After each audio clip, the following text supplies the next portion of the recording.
Olá, amigos inscritos e membros do canal X-Proc Rasca-Assombrada. Sejam todos bem-vindos a mais uma segunda-feira de aprendizado, sabedoria, entretenimento, diversão. Vamos nos divertir com as perguntas dos inscritos e vamos trazer a espiritualidade leve e divertida para todos vocês, ok? Bom, estou com a porta de trás aberta aqui porque a Dani está na casa dela, da sua mãe, da madre, e estou aqui com a Lilu. Então, para que ela não fique chateada, falando, porra, meu pai fechou a porta do quarto, ele não quer mais falar comigo.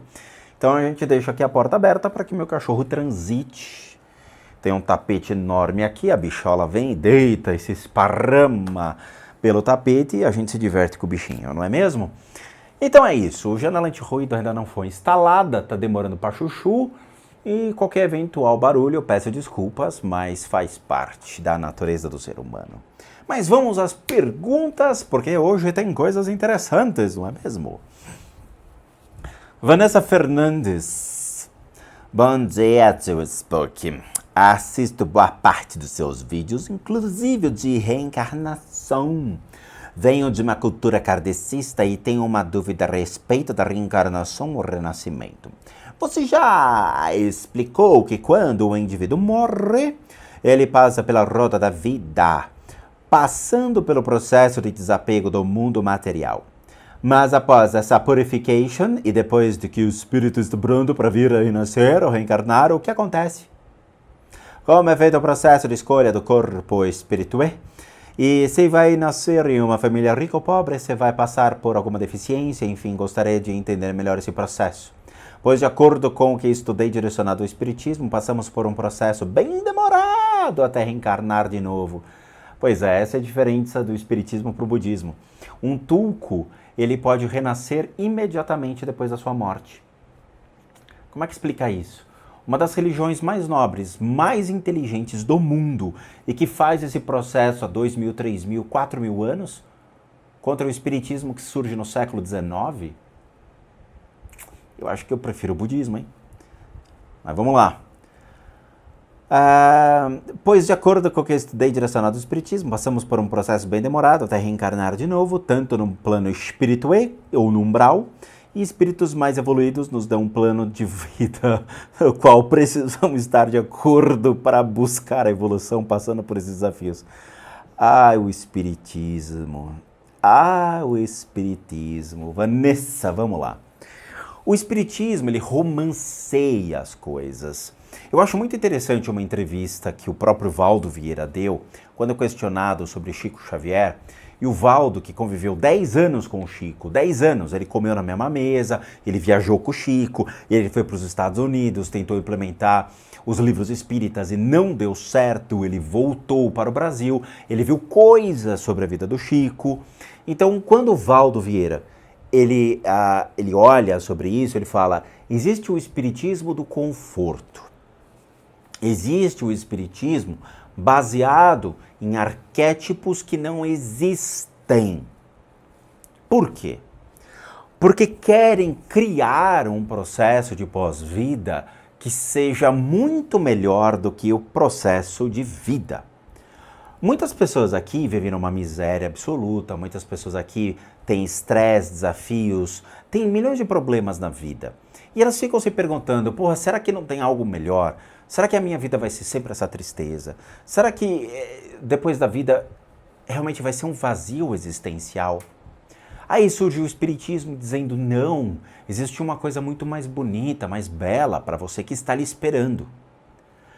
Ok, então cria-se toda a mitologia, todo um arquétipo, predetermina-se coisas que não existem. Igual aquela cidade que está a 500 quilômetros de distância, que tem teleféricos, que tem naves espaciais, que vem com uma nave, resgata os mortos e leva até a essa cidade. Cara, isso não existe, ok? Se isso existisse, isso seria observado em todas as religiões do mundo pelos seus líderes espirituais. E aí sim eles iriam achar uma única verdade dizendo, existe. e todos entrariam num comum acordo. Por que não existe um comum acordo entre as crenças? Por que não existe um comum acordo entre a doutrina espírita, o catolicismo, o budismo, o hinduísmo, o islamismo? Porque cada um tem uma vertente. Se todos, teoricamente, tivessem uma consciência tão evoluída, sendo líderes religiosos, eles, em tese, estariam compartilhando o mesmo pensamento, ou a mesma vibração, ou estariam focados, realmente existe sim esse princípio. Quando a gente fez vários testes aqui em casa e nós trouxemos pessoas de outras religiões para evidenciarem um processo, todos chegaram num comum acordo. Umbandistas, magistas, céticos, praticantes de Wicca, budista, no caso eu, entramos no mesmo princípio. Você está vendo uma entidade? Estou. Como ela é? É assim, assim, assim, assim. Tudo bateu. Teoricamente, se você pegar e jogar isso para um plano espiritual, todos deveriam ter, então, a mesma percepção do plano espiritual. Mas não temos. Então, tem alguma coisa errada. Dentro do budismo, que é uma religião e não uma doutrina, acredita-se realmente num processo de reencarnação e de renascimento. O que difere a reencarnação e do renascimento? Renascer é se tornar cada vez mais auspicioso, ou seja, você teve uma vida sábia, você teve uma vida honesta, você não matou, não roubou, não agiu contra a sua própria natureza, seguiu princípios pré-determinados dentro de uma consciência justa e honesta.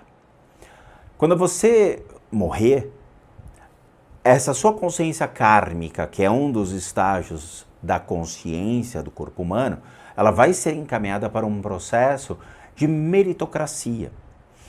É muito parecida com as castas do hinduísmo, onde cada consciência, por méritos, vai evoluindo.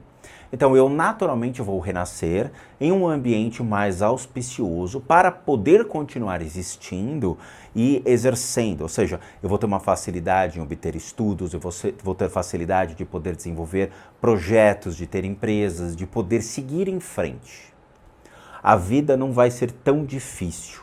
Quando a gente renasce, o renascimento, ele pode ser em qualquer lugar do mundo. Imagina o seguinte, como seria complicado você hoje renascer em certos países árabes que propagam muito preconceito e que têm uma violência muito maior. Não seria auspicioso. Ou você nascer em um ambiente que tem muitos furacões, vendavais e que eventualmente sua casa seria destruída. Não seria tão auspicioso. Mas da mesma maneira, não é justo eu condenar as pessoas que nascem em tais ambientes, determinando-se que, se você nasceu então no Oriente, você é um cara que não tem meritocracia. Veja, eu não posso predeterminar isso. Ok? As pessoas têm que nascer em certos ambientes, porque as crianças estão nascendo. Se as crianças estão nascendo, não existem crianças sem almas. E alguma alma vai ter que nascer. Existem exceções, por exemplo, se num ambiente de muita violência nasce um líder religioso capaz de sanar essas violências, torna-se um mecanismo auspicioso e nobre para aquele que assumir essa responsabilidade. Então, quando, por exemplo, um lama falece, pode ser colocado para ele essa consciência de que eu quero nascer em um ambiente que seja inóspito para o budismo. Porque eu quero ajudar as pessoas dentro daquela religião por meio das práticas budistas. Então ele torna-se um voluntário, ok? O mundo espiritual ele não tem protocolos, vai muito da consciência. O que vai determinar o processo de renascer ou reencarnar é a consciência do indivíduo. Então, eu, Rodrigo, morri. Eu quero voltar dentro de um ambiente que seja facilitador para eu aprender novamente o budismo e relembrar tudo aquilo que eu vi em vidas passadas e voltar a auxiliar as pessoas. Então, eventualmente, eu vou nascer em ambientes que sejam mais facilitadores. Eu posso nascer, por exemplo, em Portland, perto da comunidade budista que eu adoro. Ou eu posso nascer no Nepal, dentro de uma família que vai realmente me entregar a um templo e vai falar, tá aqui o Rodrigo. Eu quero que ele seja um praticante dentro desse templo. Depois de 20, 30 anos fazendo práticas aqui, eu posso pegar e voltar-me a qualquer lugar do mundo como um líder. Entendem? O espiritismo não. O espiritismo, ele torna-se muito mais um elemento apaziguador. Não, mas você vai com calma, ali o seu espírito, ele vai ser levado a uma mônada, vai ser colocado dentro de um hospital espiritual, onde você vai ser tratado por médicos espirituais, e que dentro desse processo de cirurgias espirituais, a sua consciência vai estar preparada para receber outras pessoas, com as quais você vai poder trabalhar e lidar com as práticas de cura. Isto é um arquétipo, uma mitologia espírita. É algo que não é visível a outras crenças. E nós estamos lidando com pessoas que trazem uma clarividência, uma percepção sensorial muito mais evoluída do que os espíritas. Se você pegar um hindu, um praticante hindu, qualquer praticante que frita sua meditação desde o seu nascimento até os dias de hoje e que tem uma abertura tão clara sobre o mundo espiritual, ele vai falar: isso não existe. Não existe. Então, dentro daqueles que realmente estão inseridos dentro dessas práticas de clarividência, de práticas meditativas sérias, de que trazem uma religião extremamente séria e que está voltada a essas percepções das consciências, e eles falam: cara, não é assim. Eu vou me basear no que os caras estão falando. E é por isso que eu saí do espiritismo, porque eu não acredito nesse princípio da mitologia dos arquétipos criados pelo espiritismo. Ele traz muito o espiritismo do conforto, ele te conforta, ele te auxilia dentro de você entender que existe um prazer no pós-vida. Que prazer é esse se o pós-vida ele é tão mais rápido do que vocês imaginam? Por quê? Uma pessoa dentro dessas práticas orientais que tem a capacidade já de entender que está morrendo, ele torna-se um fator tão assim facilitador para poder transitar rapidamente em todo o processo de reencarnação e ser encaminhado rapidamente para onde ele quer estar. Ele, de novo, um tulco, um lama, pode reencarnar em 2, 3 dias. 2, 3 dias. Então não existe esse processo de leva um tempo e tudo mais. Dentro do budismo, nós temos os espíritos, que são os seres sencientes que encontram-se perdidos dentro do samsara. Isso dentro do budismo Zen existe uma apresentação da monja Koen falando sobre isso, e existem milhões de vídeos de budismo tibetano que trazem um conceito de todos os seres sencientes que encontram-se perdidos, tá? Essas consciências que estão perdidas tornam-se os que nós conhecemos como obsessores. Eu não vou ficar falando o nome de cada um deles dentro do princípio budista, porque faz parte da religião, e se você quer aprender, torna-se um praticante budista. Então nós colocamos tudo dentro de um princípio chamado de obsessores, porque são similares, ok? Esses obsessores são consciências de pessoas que faleceram e que ainda estão presos à matéria. Para um monge budista, para um praticante budista, a matéria tem uma única finalidade: auxiliar-nos ao longo de nossa existência. Eu quero um carro, mas eu não quero uma Ferrari. Eu quero um carro que atenda às necessidades que eu tenho. Quais são as necessidades de transporte? Primeiro, de proteção àquele que está comigo. Eu não vou comprar um carro que seja instável ou inseguro para a direção. Eu vou comprar um carro que atenda às minhas necessidades mais básicas e proteção à minha família. Pronto, acabou. Eu não vou pegar uma Ferrari. Eu não quero o carro mais caro. Eu quero um utilitário que me auxilie dentro do princípio de transporte. Eu entendo a necessidade, eu entendo os princípios. E isso já é um desapego, porque eu entendo que os objetos, eles têm por necessidade simplesmente me auxiliarem dentro de uma atividade. E não serem decisivos na minha vida no sentido de, eu quero uma Ferrari. Por que você quer uma Ferrari? Porque eu quero me exibir para os outros, porque eu quero ser melhor que os outros, porque eu quero ter o que os outros nunca vão ter, porque eu quero demonstrar que meu status e o meu valor junto à humanidade é muito maior que o do cara.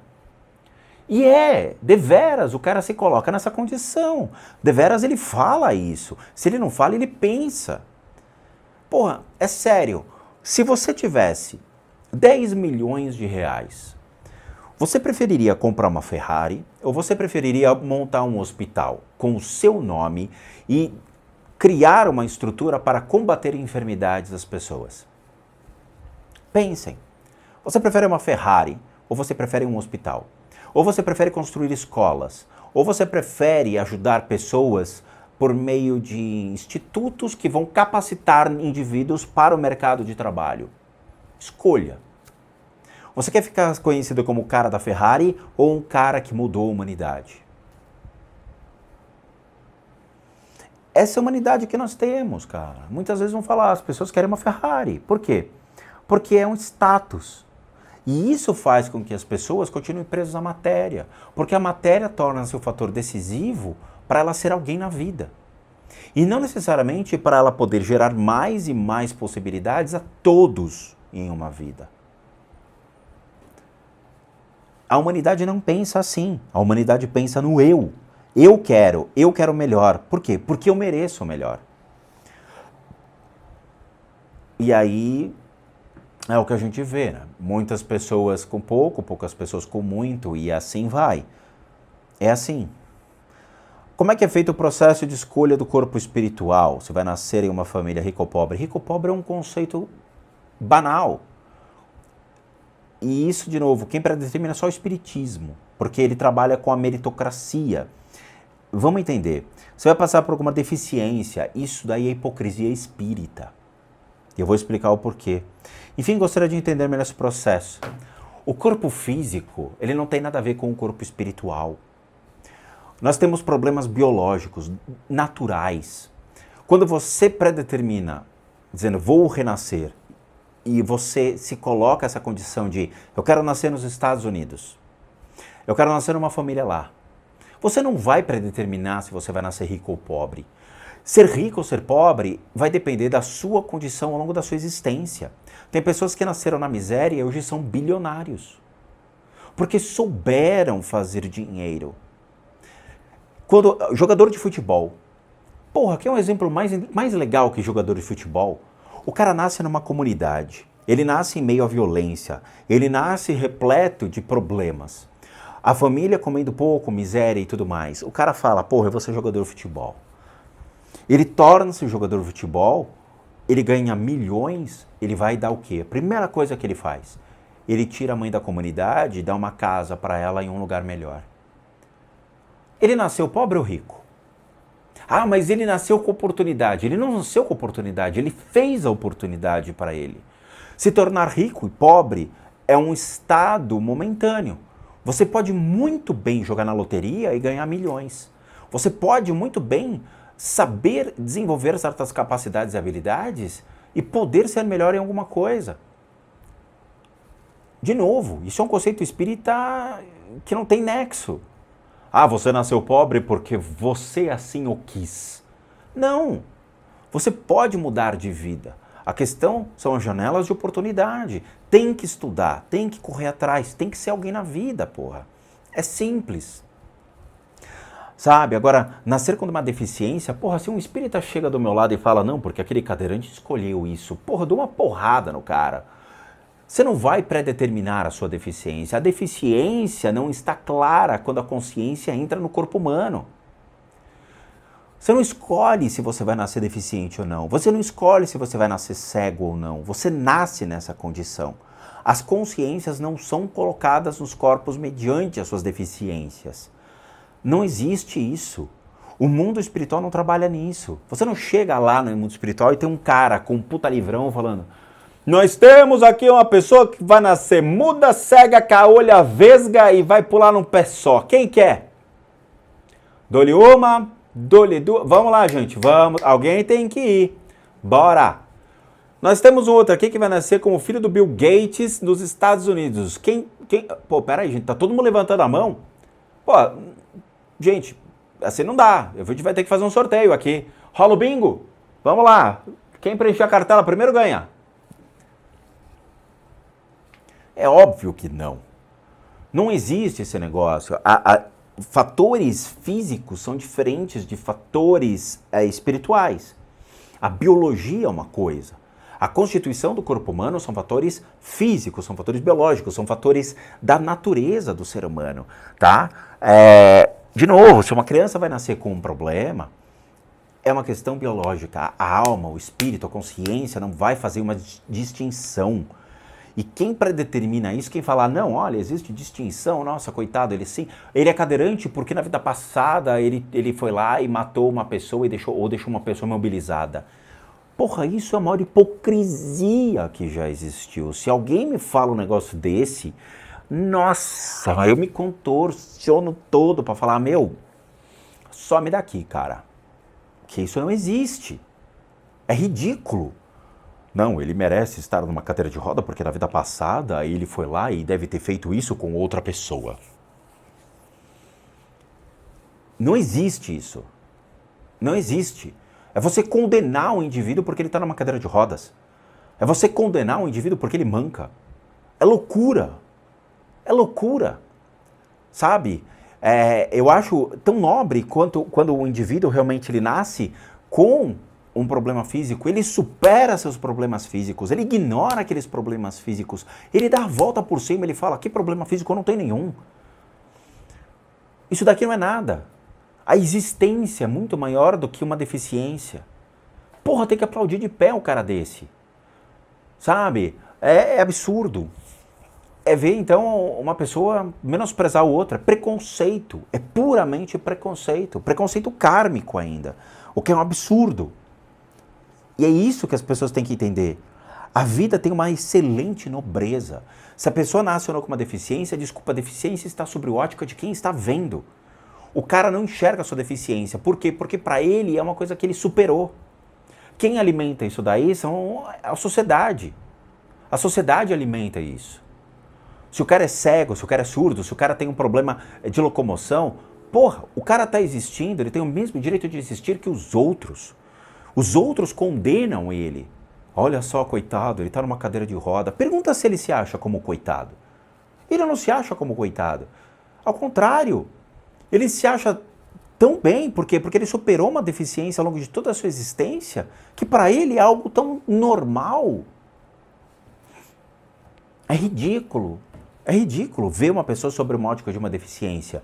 E se o espírita faz isso e julga a pessoa dizendo, nossa, ele é assim porque ele matou uma pessoa na vida passada e agora ele nasce deficiente, levante e vá embora.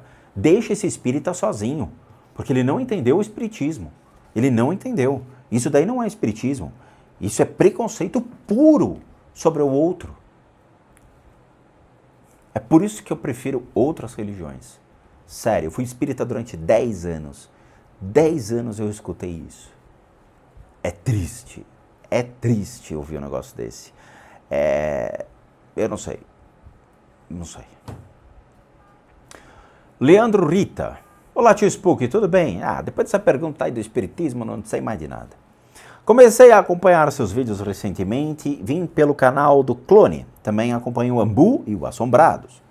Quero te parabenizar por todo o seu trabalho, toda a ajuda e limpeza que você faz pelas pessoas e pelos espíritos presos nesse mundo.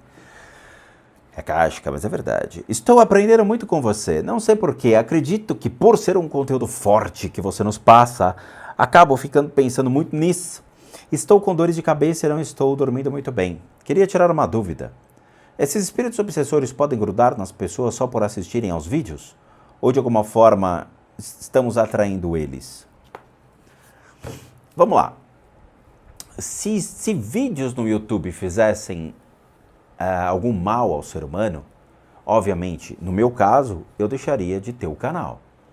Os vídeos do Ambu, o Ambu foi muito criticado durante muito tempo com relação às imagens que ele trazia, por isso que o canal dele, acho que 90% dos vídeos foram desmonetizados, porque o Ambu traz creepypastas, ele traz o medo. E o medo, ele apaixona. Nós temos essa questão do medo, né? Os filmes de terror, eles são mais atrativos às pessoas. Eu detesto drama. Se você me botar um drama para ver, eu faço um drama para não ver. Esse é o princípio, né? Eu não vou assistir drama. Eu gosto de filmes de terror, eu gosto de filmes de ação, eu gosto de comédia, eu gosto de séries, por exemplo, American Horror Story para mim é sensacional, cara. Puta, eu assisti acho que quase todos. Tá? Só um que eu não consegui ver, porque eu não consegui pegar os capítulos que estavam faltando, mas o resto eu acho que assisti todos. Eu acho sensacional, inteligentíssimo, tá? Então o medo, ele cativa. O problema é o seguinte, como o medo age sobre o ser humano?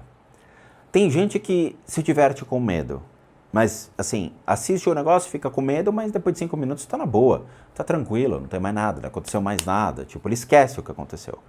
O corpo de energia dele é elástico. Por quê? Porque quando você tem medo, o seu corpo de energia, ele cria uma vibração diferente. E quando você está rindo, por exemplo, ele cria uma outra vibração. Quando você está chorando, cria outra vibração. E assim por diante. O medo, ele atrai certos seres do mundo espiritual. Por isso que a gente desmistifica o medo aqui dentro. Se você assiste canais que você fica, sei lá, impressionado, o canal do Clone, eu não sei se as pessoas teriam medo no canal do Clone ou medo no canal do Ambu, mas nós criamos nossos medos. E quando você cria o seu medo e você alimenta esses medos, claramente você cria formas de pensamento que atraem esses seres. Não tem como escapar. Como você anula os medos? É simples. Você, depois que assiste qualquer coisa que você eventualmente gere medo, assista um canal de comédia, vai dar risada, vai fazer outra coisa, assistir um outro filme, filme de ação e tudo mais. Por quê? Porque você tende a esquecer aquelas impressões que aquele filme criou para colocar impressões de um outro filme. Então você vai criar outras emoções sobre aquelas emoções pontuais que você teve. Então nós criamos nossos medos, baseados muitas vezes na ignorância. Ai meu Deus, aquele pasta do Slenderman, eu fiquei com medo. Mas o Slenderman não existe. Ah não? Não, a gente já desmistificou isso aqui no canal. Tem até uma série no HBO que mostra como surgiu a creepypasta do Slenderman. Então não existe. Se não existe, por que eu vou ter medo de algo que não existe? Então você começa a buscar conhecimento sobre o medo e você anula o medo. Entendeu? Agora, os obsessores podem se aproximar? Podem. Por quê? Primeiro porque o seu corpo de energia ele se fragiliza. Então ele vai enfraquecer e esses obsessores, obviamente, eles vão ser facilmente perceptivos. Por quê? Porque o seu medo vai estar tão aflorado que você vai ficar procurando sombras, você vai ficar procurando energias que eventualmente vão estar ali ao seu lado. Então, precisa tomar muito cuidado com isso. Por isso que eu falo, sempre elevem a vibração do seu corpo, porque quando você eleva a vibração do seu corpo, você faz com que essas energias, elas não mais tenham possibilidade de te influenciar ou de se aproximar de você, porque seu corpo de energia vai estar maior. Então, rir é uma excelente vibração, filme de ação também te empolga e você acaba criando um corpo de energia mais saudável, ok? Então tome cuidado, já que você é o que você vibra, se você vibrar o medo, você vai atrair o medo a você. Infelizmente o Ambu foi muito penalizado no canal dele por causa disso. O Assombrados, eu não sei, medo, eu não sei. Eu não assisto o canal do Assombrados por uma questão de tempo. Na verdade, eu nem assisto internet mais por uma questão de tempo, mas raramente só um ou outro canal de notícia para ver o que está acontecendo no Brasil. E mais nada. Mas eu não acredito que o canal do Assombrados seja um canal que dê medo às pessoas. Eu acho que não. É um canal que traz informação. Mas tudo bem, tá? Se você ainda tiver dúvida, Leandro, a gente tem um vídeo aqui no canal que fala exatamente sobre as questões de filmes de terror e como os filmes de terror, eles estão relacionados a um indivíduo, tá? As energias que estão conectadas ao ser. Mas vamos lá, vamos continuar. Caio Vinícius. O Vinícius caiu. Caio Vinícius. Olá, Rodrigo. Assisto o canal há um bom tempo e adoro. Minha questão é, quando for a maior dificuldade... Não, qual foi a maior dificuldade que o senhor enfrentou em mais de 15 anos de estudos no Oriente, ao lado dos grandes mestres monges? Se foi questões de hospedagem, comida, idioma, sua rotina... Enfim, o senhor entendeu. Se puder responder, ficarei muito grato, eu te adoro. Nunca perca seu brilho. Acho que a maior dificuldade da espiritualidade são as pessoas. O ser humano, ele é a maior dificuldade. Assim, eu eu nunca tive dificuldades com o aprendizado, mas sim com as pessoas. Quando a gente ficou em retiro, por exemplo, a gente falava inglês normalmente, fluente com os lamas. Alguns não entendiam nada mesmo, e a gente tinha que fazer gestos e tal. Mas geralmente o inglês torna-se acessível, uma ferramenta acessível para poder se comunicar com as pessoas. O inglês é uma língua já que tornou-se praticamente universal, né? Poucos lugares do mundo não fazem questão de falar o inglês, mas é uma língua acessível quando a pessoa realmente quer falar com você. Hospedagem e tudo mais, não. Hoje nós temos um ambiente globalizado, então hotéis, casas de amigos. Eu lembro que quando eu fui para Córdoba, por exemplo, eu fiquei na casa de pessoas, fiquei hospedado na casa de pessoas e eventualmente dava as aulas lá, dava os cursos e montaram até mesmo um lugar para eu poder atender, uma espécie de clínica de atendimento para poder ajudar com as práticas integrativas complementares que hoje nós conhecemos, mas que são práticas alternativas para poder auxiliar uma população local. Beleza, tá? Mas eu acho que o problema mesmo são as pessoas. Quando você está numa sala de aula, você vê as diferenças dos indivíduos. Existem pessoas que têm conhecimentos bem diferentes de você e que às vezes entram em devaneios, entram em atitudes erradas, pensamentos errados e comportamentos errados, tá? E são pessoas que às vezes vão utilizar aquele conhecimento de maneira errada. E não é errado no sentido de, eu vou fazer um tratamento e faz um tratamento errado ao indivíduo. Não. Eles vão ou prostituir o que eles estão recebendo, ou eles vão direcionar para trabalhos, entende? Sabe, coisas ruins. E aí não é legal. Então tem muita gente que utiliza-se sim dessas técnicas para conseguir explorar financeiramente os indivíduos, e isso eu vi acontecer, e não é legal, sabe? Quer dizer, eu vi gente cobrando muito caro, muito, mas assim, absurdo, cara. Assim, uma aplicação de técnicas de terapias complementares, os caras estavam cobrando uma fábula que eu acho que só o Silvio Santos pagaria. E o cara quis porque quis. Eu acho que a melhor coisa que você tem para colocar a população é colocar um preço acessível para que todos possam realmente ter acesso. Então você vê essas discrepâncias de ambições das pessoas. Você vê realmente pessoas prostituindo, pegando aqueles ensinamentos e remodelando e criando técnicas dizendo, essa técnica é minha. Não é, cara. Essa técnica você aprendeu ali num curso, que eu sei que curso que você teve. E isso eu já afrontei pessoas por causa disso. Dizendo, cara, você está prostituindo ensinamentos. Tem gente que pega livros, os livros desses mestres e reescreve com outra forma e coloca o nome dele falando, o livro é meu. Não é, cara. Você pegou o livro de outra pessoa e você reescreveu. O livro é meu, prove que é de outro. Tem, cara. Isso tem. Então você vê que a índole do ser humano é a maior dificuldade de se lidar do que realmente você falar o idioma, estar hospedado, ter contato. Porra, o que eu fiquei do lado de lamas, me divertindo, brincando, interagindo com eles, tentando buscar mais informações sobre as técnicas. Puta, eu parecia uma criança, cara. Eu quando viajo eu faço arte, entendeu? Eu adoro fazer bagunça. E tem que respeitar o que está sendo ensinado e não prostituir o que está sendo ensinado. E infelizmente as pessoas prostituem. Então a pior coisa de tudo que eu já vi chama-se ser humano. Porque o de humano ele já não tem mais nada, ele vira um ser, sabe? Ele vê possibilidade de ganhar dinheiro em tudo. Nem que seja prostituir os ensinamentos. Ele vai fazer, ele vai prostituir. Você pode ter certeza. Bárbara Tamires. E eu bati na câmera. Bárbara Tamires. Boa tarde, tio Spook. Tudo bem? Tudo bem. Ontem eu e minha mãe estávamos assistindo o filme Exorcismo de Emily Rose. Você gosta de molho rosé, Emily? Gosto de molho Emily Rose. E começamos a conversar sobre se era possível, por assistir filmes que tratam dessas coisas, entre outros filmes de terror que falam sobre espíritos e demônio, atrair essas energias para nossa casa. De novo, eu já respondi.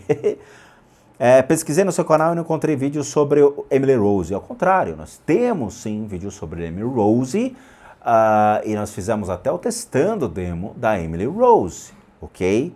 Tem no canal. Se tiver um tempinho e gostar do assunto, um dia poderia fazer explicando pra gente a visão pé no chão do que aconteceu? Já expliquei. A gente já tem um vídeo sobre ela, nós já trouxemos aqui a energia dela e nós avaliamos para ver se era verdade ou não o que aconteceu com ela, tá? Então assistam porque já tem o testando demo no canal. E de novo, a gente já respondeu essa pergunta. Novamente, as cenas do filme da Emily Rose impressionam, principalmente o show de contorcionismo. Eu acho que a cena mais legal do filme é o começo, onde o padre entra na casa, né, e tá lá o médico e tudo mais, e o médico abre a porta e fala, agora é com você, e ele sai e entra o padre, e infelizmente, pela história contada, a Emily Rose morre no momento, lá no desgaste físico monstruoso com o padre. Mas eu não lembro muito bem, a Emily tinha seus problemas, tá? A família da Emily Rose é que excedeu, culparam realmente o demônio. Por quê? Porque era uma família religiosa, era uma família tradicional ali que realmente acreditava nas influências do dito diabo e que consideraram que a Emily Rose estava tendo era um fator sobrenatural baseado no que a igreja dizia. Então, se a igreja falasse que era o diabo, eles acreditavam e batiam piamente. Não era uma doença que ela tinha, não era um problema mental, não era, ela estava em estado de inanição, ela não comia. Então ela acreditou realmente que aquilo era o diabo se fazendo sobre o corpo dela, e não era. Tá? Tanto que o julgamento eles condenam o padre vai para a cadeia e depois de um tempo, obviamente, ele volta, mas eles condenam, a sociedade fala, a culpa é do padre. Por quê? Porque o padre não encaminhou realmente a Emily para um processo de avaliação psiquiátrica, psicológica, médica. Ele assumiu aquilo como se fosse o diabo, o demônio, e achou que pudesse combater a mente da Emily em acreditar que era o diabo. Era a mente que estava sendo tratada, tá? Por quê? Porque a Emily passa por um princípio de que era uma verdade absoluta que aquilo era o diabo. E nós já trouxemos um podcast chamado O Diabo Revelado, que demonstra a origem da palavra diabo e o porquê do diabo não existir. É simples, basta assistir essa playlist podcast O Diabo Revelado e entender como se dá a origem da palavra diabo desde o Velho Testamento até hoje e ver como a igreja manipulou a ideia do diabo para poder, não diria escravizar, entre aspas, porque é uma palavra muito feia, mas prender os fiéis ali a um princípio de temerosidade. Ou seja, ou você teme que o diabo pode te atacar, acabar com a sua família, ou você se afilia à igreja, pagando o seu dízimo, doando terras, prestando serviço à igreja, e eventualmente, quem sabe um dia você, ao morrer, a igreja cuidará da sua alma dentro desse período de pós-morte. Tanto que os mais ricos e poderosos, eles eram enterrados dentro da igreja e os mais pobres eram enterrados fora da igreja, tá? Então, o Bárbara, de novo, o que anula o seu medo é o conhecimento. Quando você tem o conhecimento sobre os fatos, a coisa fica extremamente mais leve e você sabe que aquela história, ela não é baseada 100% em fatos reais. Ela tem sim pontos falhos. É que nem os filmes da Lorraine Warren. Tá lá, baseado em fatos reais. Aí as pessoas que realmente participaram da história, né, foram o motivador da história da Lorraine Warren, dizem que não existia nada daquilo, que foi criado por cinema. Então o que você tem é um diretor que é um mentiroso. Mentiroso. Porque se a única coisa que foi baseada nos fatos reais foi a casa, foi o colchão d'água ou a grama que estava no jardim, o diretor é um mentiroso. E depois ele fala que não, isso aqui é uma obra que é simplesmente uma ficção. Porra, cara, você está enganando as pessoas, você é um mentiroso. Esse é o fato, entendeu? Não existe isso. Não é baseado em fatos reais. Tanto que Lorraine Warren foi processada. Ela recebeu um processo da família que foi do último Conjuração do Mal 3, que ela mentiu. Ponto, acabou. Ela foi processada pelo cara que ela pegou a história e levou para Hollywood. Que é uma coisa pior que isso. Então você tem que saber o que é real e o que não é real. É o conhecimento que vai predeterminar a condição do seu medo. Tá bom?